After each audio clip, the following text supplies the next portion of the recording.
अस्सलामुअलैकुम dear friends आप मेरे चैनल पर पहली बार आए हैं तो प्लीज़ मेरे चैनल को सब्सक्राइब करें, लाइक शेयर और कमेंट करें और बेल आइकन का बटन दबाना ना भूलें ताकि मेरी आने वाली हर वीडियो की नोटिफिकेशन आप तक पहुंच सके।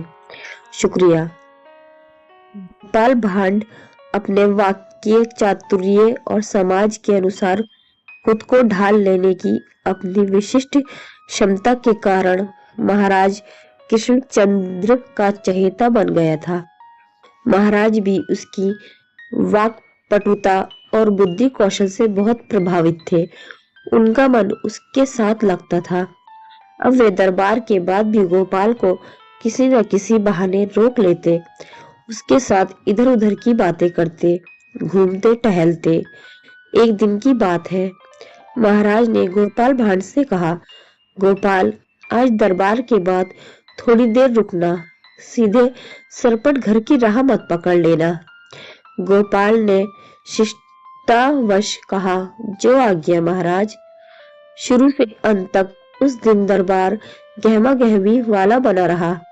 समापन पर जब कर्मचारीगण अपना अपना खाता वहीं समेटने लगे, तब महाराज अपने आसन से उठे और गोपाल को अपने साथ लेकर बागीचे की तरफ चले गए।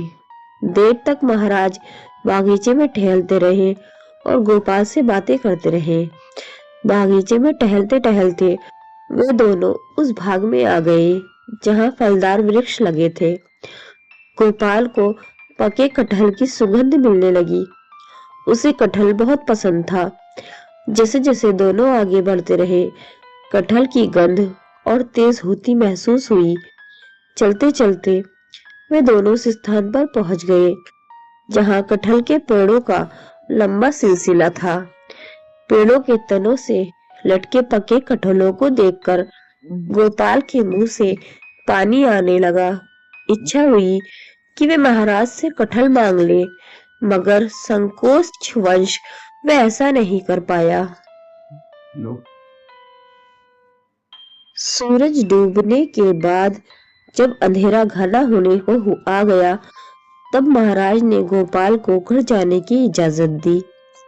बागीचे से घर की राह पकड़ने के बाद भी गोपाल की नाक में कटहल की सुगंध बसी रही। उसका मन ललचाता रहा। रास्ते में वह सोचने लगा कि क्या कोई ऐसी तरकीब निकाली जाए कि बिना मांगे ही महाराज उसे कटहल दे दे। इसी उधेड़-बुन में राह कैसे कट गई, उसे इसका भान नहीं रहा। घर पहुंचकर गोपाल ने हाथ पैर धोए और भोजन करके बिस्तर पर लेट गया।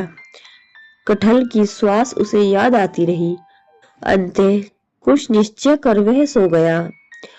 दूसरे दिन जब वह दरबार जाने की तैयार हुआ, तब आईने के सामने खड़े होकर देर तक अपनी मूंछों पर तेल मलता रहा। उसने खूब सारा तेल अपनी मूंछों और होठों पर लगा लिया। जब गोपाल दरबार में उपस्थित हुआ, तब उसकी मूंछों से टपकते तेल को देखकर दरबारी हंसने लगे।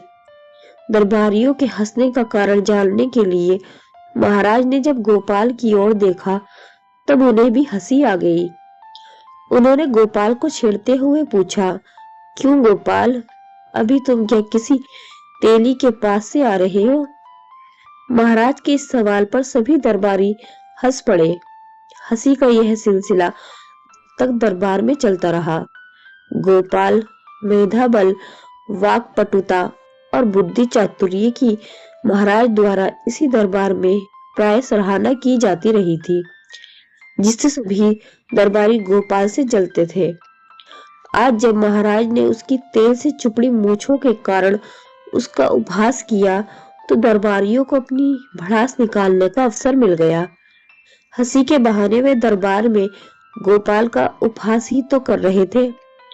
गोपाल इस स्थिति की कल्पना करके ही आया था, इसलिए दरबारियों की हंसी से उद्वेलित नहीं हुआ और ना महाराज के सवाल से ही उसे कोई परेशानी हुई। उसने मुस्कुराते हुए महाराज से कहा, महाराज, मैं किसी तेली के पास क्यों जाऊंगा? तो फिर तुम्हारी मूंछों से तेल क्यों टपक रहा है? महाराज ने पूछा।